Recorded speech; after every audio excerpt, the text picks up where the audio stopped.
PTV news కి స్వాగతం. ఇక డీటెయిల్స్ చూస్తే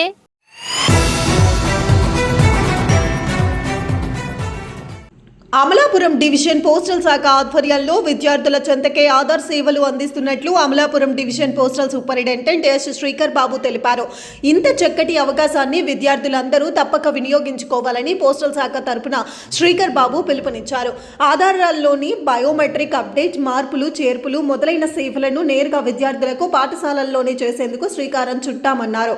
ఇందులో భాగంగా అమలాపురం రూరల్ మండలం ఇందుపల్లి జిల్లా పరిషత్ హైస్కూల్ నందు ప్రత్యేక ఆధార్ క్యాంపును 9, 10, 11 తేదీలలో 3 రోజుల పాటు నిర్వహిస్తున్నామన్నారు. ఇందుపల్లి హైస్కూల్ నందు ప్రారంభమైన ఈ ఆధార్ క్యాంపును ఆయన సందర్శించారు.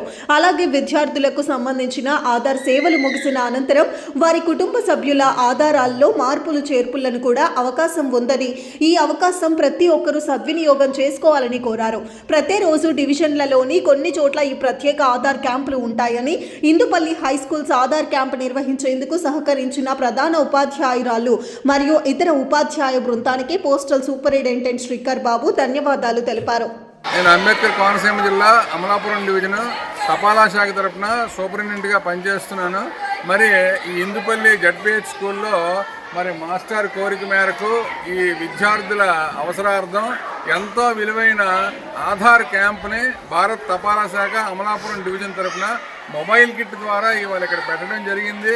మరి భారత్ తపాలా శాఖ స్టూడెంట్స్, గృహిణులు, సామాన్య వినియోగదారులకు చేరువయ్యే క్రమంలో ఈ ఆధార్ మొబైల్ క్యాంపులు కూడా మేము నిర్వహిస్తున్నాము. ఇక్కడ పెర్ డే ట్రాన్సాక్షన్స్ 50 ప్రాతిపదికగా పెట్టాము. మరి ఈ విషయాన్ని, ఈ సదుపాయాన్ని సద్వినియోగం చేసుకొని విద్యార్థులు కావచ్చు, ఈ చుట్టుపక్కల పురప్రజలు కావచ్చు, దీన్ని సద్వినియోగం చేసుకొని ఎక్కువ లావాదేవీలు నమోదు చేయించుకోవలసిందిగా నేను భారత్ తపాలా శాఖ అమలాపురం డివిజన్ తరఫున ఎస్పీగా రిక్వెస్ట్ చేస్తున్నాను. ఇక్కడ స్కూల్ యాజమాన్యానికి ఇక్కడ ఆధార్ క్యాంప్ నిర్వహించుకునేందుకు పర్మిషన్ ఇచ్చేందుకు ధన్యవాదాలు తెలియజేస్తున్నాను. Thank you very much.